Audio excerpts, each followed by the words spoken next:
What's up, y'all? And welcome back to another Deadpool Party reaction video. I see that y'all enjoyed my silly ass dancing to Travis Scott song and like my little review of his album and stuff. Yeah, and I'm sorry. I wish I could have put the music in there, but had to cut it out. Yeah, but like I said. Check the album out. It's hot. It's hot as hell. It's hot like fire. Do do do do. Yeah, but oh my goodness. Yeah, I'm gonna react to. I'm just thinking about. I know me dancing. It was just so crazy. I, yeah, that's me. When I listen to something crazy, I listen to some good music. Hey, I gotta get up in it and do something. The music is in me. It feeds my soul. Music is the food to the soul, y'all. So you gotta dance. You know what I'm saying? But I'm going to react to something that's popped up on my subscription feed: 10 real life deaths caused by video games. And I don't know what the fuck it is. Oh my god! And it got me scared to even watch it because I know it's a lot of people was talking about that the creepiest 911 calls and all that, and I did do a reaction to it and posted it, and and I was I didn't know first, I was just like blinded. I didn't know it was gonna be like real people dying from 9/11 and all this stuff like that and that. So I apologize if someone was offended or anything, but I didn't, I did it, and and I posted it, and I thought about it. I said, I'm not trying to, do nothing off of nobody's death, and I just, try to answer, requests, and I won't trying to offend anybody. So if you're offended, I'm sorry, and I hope this is not gonna offend anybody. It got me wondering about, because I'm playing Until Dawn, and I'm kind of hot about it too, because I was far in the game, and then it fucking uploaded and it kicked me back in the beginning. I don't know what the hell was that. PS4, when you update and upgrade your your system and stuff like that, I don't know what the fuck, man. You need to do something about when new games upgrade and stuff. Cause y'all kicked me right back to the beginning. I was far ahead, had actually, winning and other folks dead and stuff. And I was like, God dang, I gotta start over again. I don't even know what the fuck path I chose. So I chose different shit. See what the fucking option was. I guess, I don't know. Maybe it was good. I saw the other options and stuff. But I was like, where's the save button? I was like, it's automatically saved and stuff. It didn't save me first, but I'm cool with that. I'm back to the part. Closer back to the part that I started at, that ended at first time. But let's get into reaction on 10 real life deaths caused by video games. Only thing I can think of is, I hope people don't have super, bad blisters from button mashing or whatever. Let's just check it out.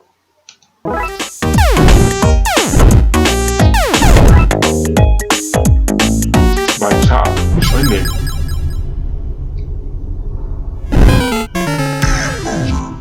In 2007, 16-year-old Daniel Petrick shot both of his parents over a disagreement about Halo 3. After his parents found out that he had purchased the game against their wishes, they took it away and locked it in the home safe. Daniel found the key to unlock the safe. Unfortunately, his game was right next to a gun. Reacting on impulse, Daniel grabbed the gun. He then snuck up behind his parents and said, "Would you close your eyes? I have a surprise for you." Then he shot them both, killing his mother and critically injuring his father. After Daniel shot both of his parents, he then put the gun in his father's hand so he could make it look like a murder-suicide. As the police arrived on scene, they found Daniel trying to flee in the family van, with the Halo 3 game in the passenger's seat. Because of his age, Daniel could not have been given the death penalty. He was given life in prison and won't be eligible for parole until 2032. In Wow. 2012, an 18-year-old only known as Chuang died at an internet cafe in Taiwan after reportedly playing the video game Diablo 3 for 40 hours straight. An attendant at the cafe found Chuang resting on the table next to his computer. The attendant woke him up. Chuang then stood up, took a few steps, and then collapsed onto the ground. He was pronounced dead soon after arriving at the hospital. His death was due in part to a blood clot in his leg, presumably from sitting in front of that computer too long. Blizzard, the parent company over Diablo, released a statement that said, "We feel that moderation is clearly important, and that a person's day-to-day life should take precedence over any form of entertainment."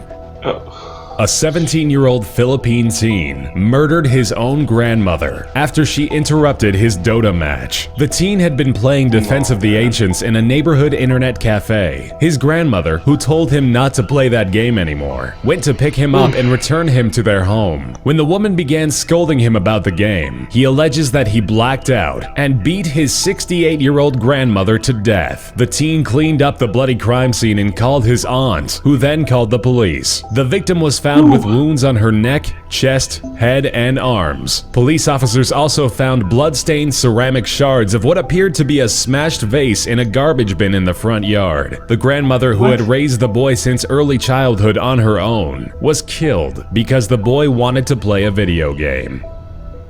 South Korean man Lee Seong-sop wasn't just an avid player of StarCraft, he was addicted to it. He let the popular real-time strategy game take control over his entire life. In 2005, he started spending all of his time playing the game, which cost him his job and longtime girlfriend. Lee would spend almost all of his money in an internet cafe to play it. He was used to playing 14 to 18-hour sessions, but when he started a 50-hour session, that was the end of his gaming days. At the end, he collapsed and died from exhaustion and dehydration. When it comes to games, there's a difference between healthy enthusiasm and an unhealthy addiction. In this case, the man's love for StarCraft consumed him.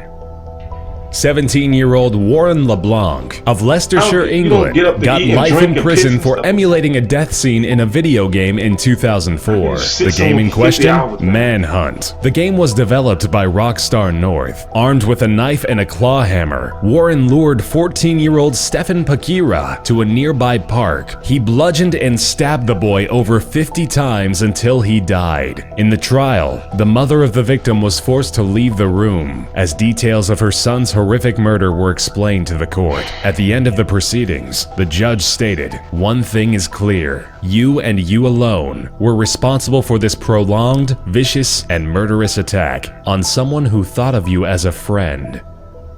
In 2013, an 8-year-old Louisiana boy intentionally shot and killed 87-year-old Mary Smothers, his own grandmother. The event happened only minutes after the boy started playing Grand Theft Auto. Authorities believe he intentionally shot Mrs. Smothers in the back of the head as she sat in her living room watching television. Family and friends of the victim have stated that the victim and the juvenile had a normal, loving relationship and even shared the same bedroom. The sheriff's department released a statement saying investigators have learned that the juvenile suspect was playing Grand Theft Auto 4 just minutes before the homicide occurred. The boy, now living with his parents, won't face charges. Under Louisiana law, a child younger than 10 is exempt from criminal responsibility.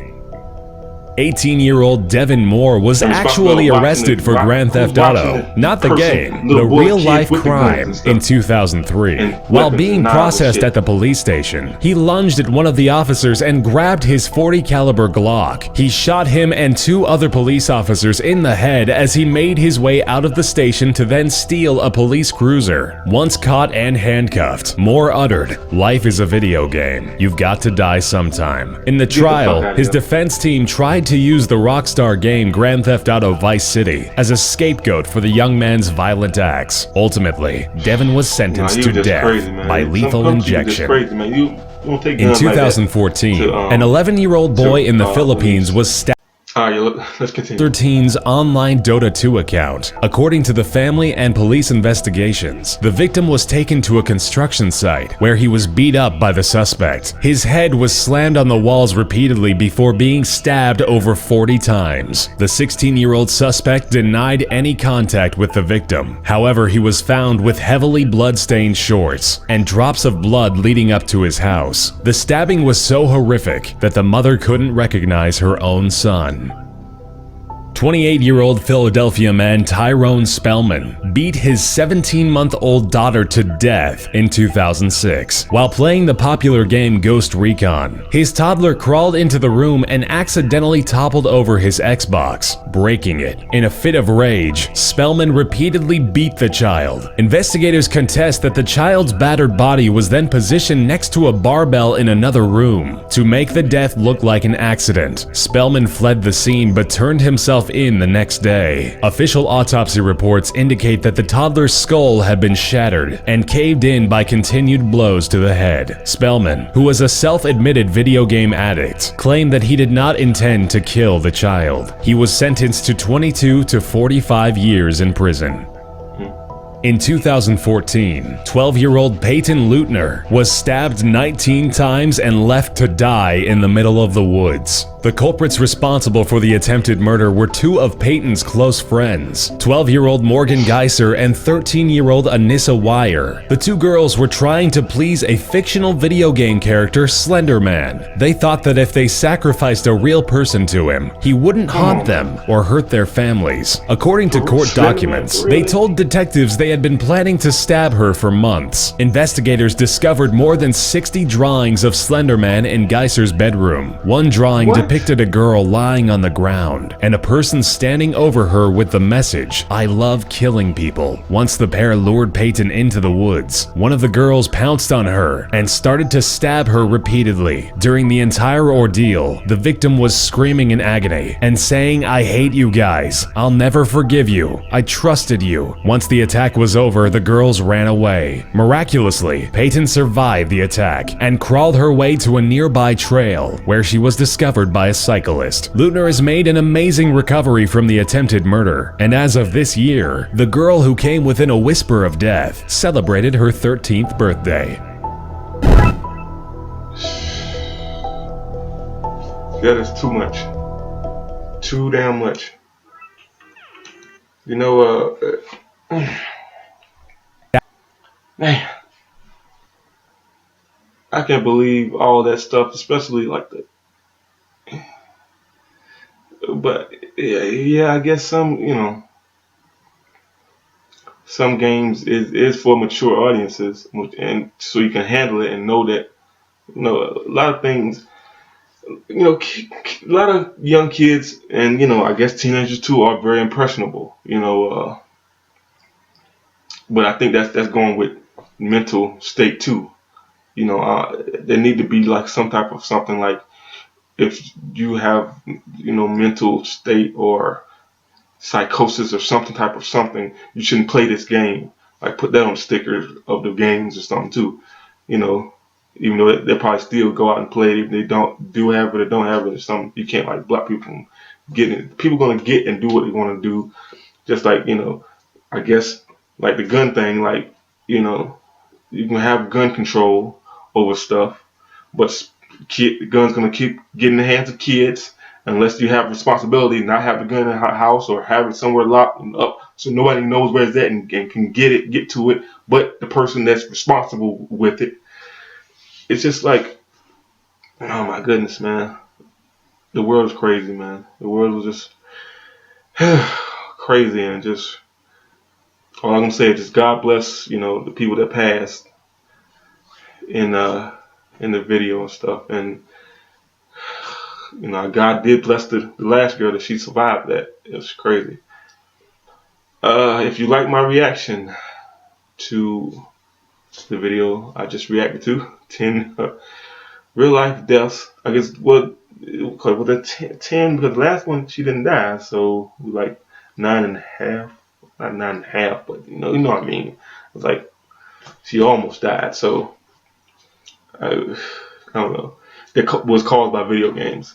Now I thought maybe it was, just gonna show, you know, like I said, the other guy that didn't sleep and eat and drink and then just up all night playing video game stuff. People can be, obsessed with things too. My girl, says I'm kind of obsessed with YouTube and making videos and stuff, but it's just like, I'm not obsessed, but I do have fun doing it. It's like entertainment. It's like it's very like when I can make a reaction and edit it and do stuff and stuff. It's like very like, oh my god, I feel like I accomplished something. Like, wow, I'm good at this. I want to continue doing it.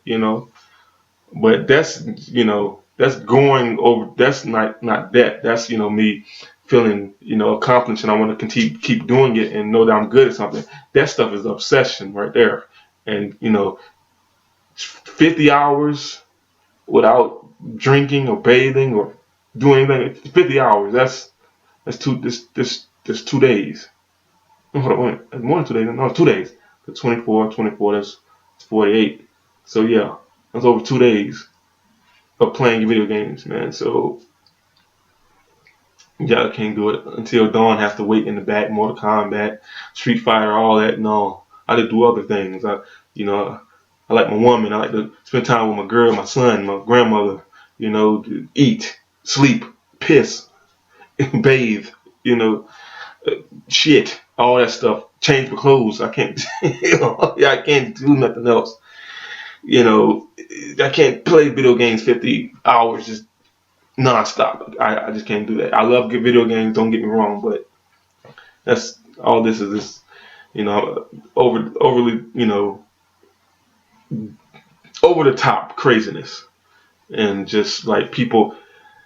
I think that they had mental problems anyway, and then the video games kind of added to that.